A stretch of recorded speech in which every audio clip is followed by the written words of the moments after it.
Last month I introduced the idea that the blessing we are to Thames and the relevance we have to offer to Thames is a thing called Christian spirituality. It's a gift to a world that is seeking answers to the messiness that they've become disillusioned with. It's about a Christ-centered spirituality. And I said that the key to Christian spirituality is a word called love. And last week I said that we need to demonstrate it in our own congregation because we cannot do it for the world unless we're doing it here amongst ourselves. And it was lovely to hear that story, Judith, about the bacon and egg pie. Buck has been cleaning out his library and he brought a whole box of books, and I love books, so I had a poke around with it, and there's one here called Wasteland, Encountering God in the Desert by Mike Pilavachi. And I looked at it and here was this quote which I think is so relevant. The urgent need for the church today is not for more clever people to explain Jesus better. It's not for more attractive people who by their looks and personality will make Christianity suddenly more trendy or appealing. It's not even for the more committed and discipled people who advance the cause of the kingdom by grit and hard work. The great need today is for a deep and authentic people. And I thought that is so relevant. So today we're turning to the second part of we are an authentic community. How do we take that to the world? In Galatians 5:14 it says, "For the whole law is fulfilled in one word, in the statement, you shall love your neighbour as yourself." George MacDonald, a Scots minister with a fine beard, asked the hard question, how can I be a brother to him so long as he thinks me wrong in what I believe, and so long as I think him wrong in his opinions and against the dignity of truth? And he answers his own questions with another question. He says, has the man no hand that you may grasp, no eyes in which yours may gaze deeper than your vaulted intellect can follow? Is there not, I ask, anything in him that I can love? I thought, wow, never mind what our opinion. Can I love this person? Is there anything in that person that I can love? Matthew 5:43 says, you have heard it said to love your neighbour and hate your enemy. But I tell you, this is Jesus saying, love your enemies and pray for those who persecute you, so that you may be sons of your Father in heaven, sons and daughters. We've been commanded to love our neighbour because our natural attitude towards our neighbour is one of indifference or hostility. That's our default setting. That's why God had to give us the commandment to love your neighbour. If we were doing it already, he wouldn't have had to tell us to do it, would he? And even the disciples, they were walking with Jesus, and they reverted to type as soon as some hostility came. Luke 9:51-55. Jesus resolutely set out for Jerusalem. And he sent messengers on ahead of him, and who went into a Samaritan village to get things ready for him. But the people there didn't welcome him because he was heading to Jerusalem. And when the disciples James and John saw this, they said, Lord, do you want us to bring down fire from heaven to destroy them? But Jesus turned and rebuked them. What's their natural response?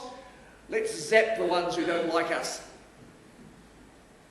And if in the King James Version and the New King James Version, they've got an extra bit, which comes from a thing called a codex bezai, but it's not another translation. It says this, and Jesus said, do you not know the manner of the Spirit you are of? For the Son of Man did not come to destroy men's lives, but to save them. That's interesting, isn't it? Jesus did not come to destroy, but to save. The disciples were thinking probably of the story in Elijah, who destroyed by fire those who were opposing God's work. Jesus, however, in this incident calls for people to be tolerant. the disciples themselves should have remembered from their childhood Sunday school. Because remember, all Jewish boys learned rabbinic teaching. And it says in Leviticus 19:18, which is the Torah, "You shall not take vengeance nor bear any grudge against the sons of your people, but you shall love your neighbour as yourself. I am the Lord," it says. Yet in this incident, they ignored the teachings of the Torah, and they ignored the teachings of Jesus, and they were ready to call down fire upon those people who opposed them. We all know Jesus' parable of the Good Samaritan, don't we? And we all know who the good neighbour is. But do we actually treat our neighbour as we would treat ourselves? Even in the epistles, this is continuing on. We've got Leviticus, we've got Matthew, we've got to James back in the epistles, and he's saying in James 2:8, "If you are fulfilling the royal law according to Scripture, you shall love your neighbour as yourself, then you are doing well." In other words, they still didn't get it. And I'm not sure that we've got it about caring for our neighbour and loving those around us.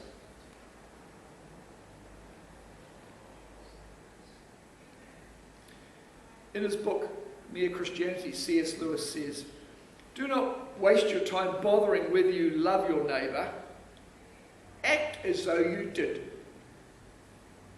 As soon as we do this, we find one of the great secrets, he says. When you're behaving as if you love somebody, you will presently come to love them. If you injure someone you dislike, you will find yourself disliking him more. If you do him a good turn, you will find yourself disliking him less. Sorry for the male pronouns in there, but C.S. Lewis is an old person. So turning to our focus of presenting the gift of Christian spirituality to the world around us, we need to exhibit love to those outside the church. I love books and I love reading. One of the books I like is from Israel Gallardo. He's got a book on church dynamics, and he identifies that the ideal we hold dear for a congregation, amongst other things, is that it is engaged in transformative mission in its immediate neighbourhood, a place that is well regarded and influential in the civic environment, whose opinion in the public square is weighty, respected, and counts for something.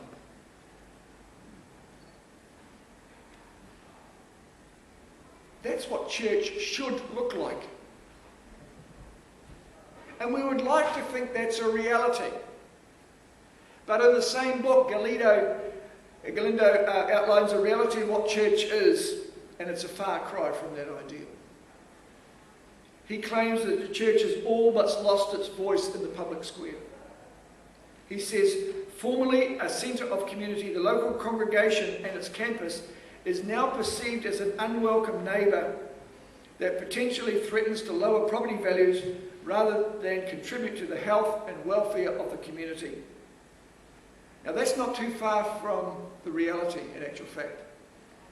Kerry and I got summoned to the Mayor's office last year because some of the neighbours had complained about the people we were attracting at church because they felt we were lowering the standards. So that word exists. That is the perception of the world, that having a church around you, especially one that works in social justice, lowers the tone. And I don't care.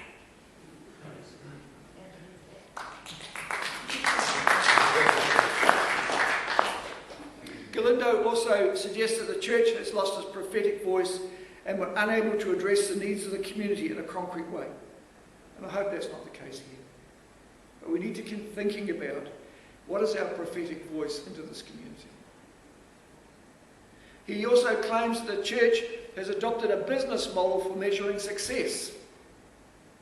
He says, we seem to be willing to minister to the dependent and disenfranchised, but show great reluctance in welcoming them into our churches to be part of us. Wow. We have 305, But 305 is us. 305 is not separate to us. It is us. And it's lovely to see people coming into the church service who normally frequent 305 and welcomed here, because that's what church is supposed to look like. Not us doing stuff for them, but then us embracing them and they're included in our community. He also claims that congregations spend more money on institutional maintenance than missional endeavours. He says, one of the big, most powerful hidden life forces in a congregation is the congealing effect of settling into maintenance mentality, more focused on self-preservation than on mission. Is it more about keeping the institution ticking over, or is it more about what Levi was doing, going out there and preaching the gospel? Where are we spending our money? What are we doing? Look, we yearn to be that ideal church. We yearn to be the church that says, engaged in transformative mission in its immediate neighbourhood, a place that is well regarded and influential in the civic environment, whose opinion in the public square is weighty, respected, and counts for something. But the only way we can be well regarded and influential is if we're living what we preach. Only when we are respected by and loved by family members, friends, neighbours and workmates will they bring their questions to us and we be able to give good answers to them. Because if they don't value us, they're not going to ask us the questions. So that's why last week's message and this week's message are related. And the order that I have presented these two in is the order it has to be. That we cannot have the second one without the first one. We need to love each other as ourselves in this congregation before we can go out to the world and love the world. Because if we don't love ourselves in here and are not exhibiting that love, then we are wasting our time. Why would we want to invite someone into a church where we don't love each other? So often Christians focus on the first part of that, love one another, love the church, and they forget about the second part. Romans 13:8 says, he who loves his neighbour has fulfilled the law. Sometimes you hear people say, oh, as Christians we need to separate ourselves from the world. We need to keep away from that nasty influence in case we're drawn into the evilness or the nastiness, or have to defend our faith against people who have different viewpoints. But we'd rather hang out with people we like so we don't have to do that. So we'd like to go into our church and pull up the drawbridge and say, you can't get in and I can't get out, and isn't it nice in here? But if we take that as the way we should go, if that withdrawal is the way we should go, how can we love our neighbours? The call is to go out into the world, just as Jesus did. Who did Jesus hang out with? The religious folks in the temple. No, he didn't. Who did the religious folks complain about him hanging out with? The sinners, that's right.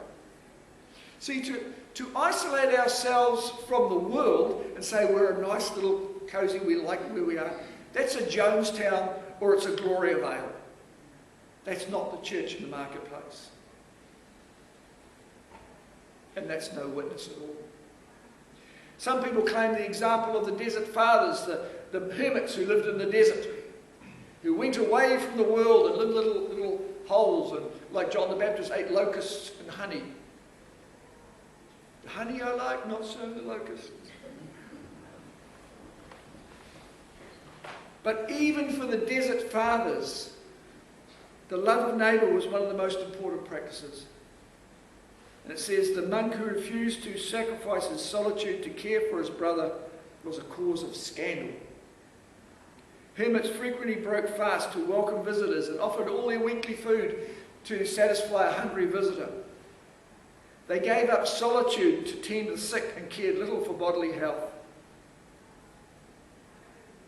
There's a father says, "My rule is to receive you with hospitality and send you away in peace."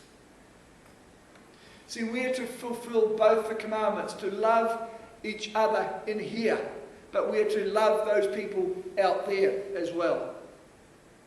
We can't love them if we don't go out there. We can't love them if we're not rubbing shoulders with them.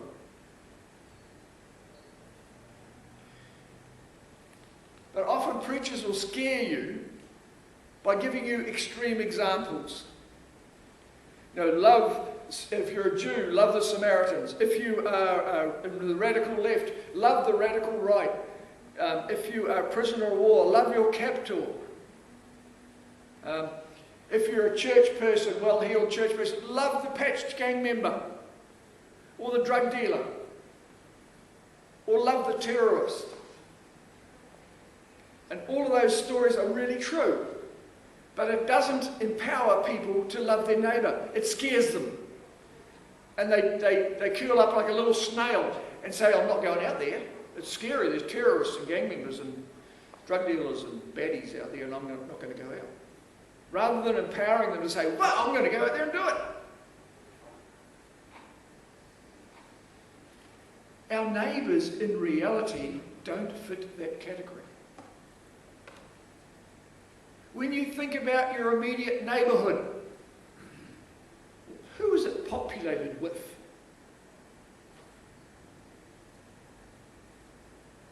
Who are they? They're families with children, they're empty nesters, there's single people, there's people who own their own homes, or there's people who rent their own homes. There are people of other nations who have chosen to live in this place called Thames. There are people working, and there are people out of work. They're not scary. They're people like us. There are people in Thames are not that far away from where we are ourselves. You don't need to be scared to love your neighbour. Look around you. There are people just like us out there who need the love that we have in here.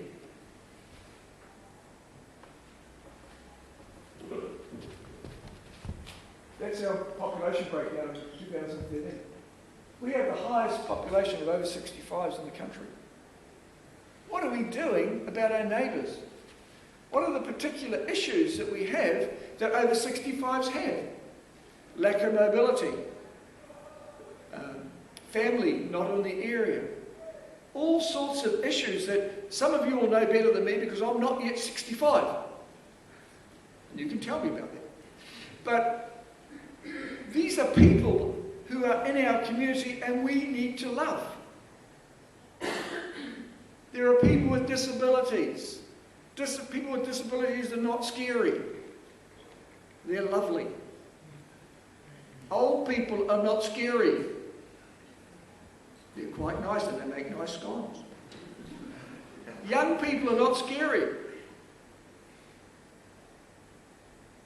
It's going to be rude about Levi, but wait, no, he's not scary at all. No, they're not scary. They're not scary. And we shouldn't be scared about going out into the community and loving people because they are not scary. Start with the not scary ones and grow. And eventually you'll get to the scary ones, and then by that stage they won't be scary anymore. That's my message. That's my message today.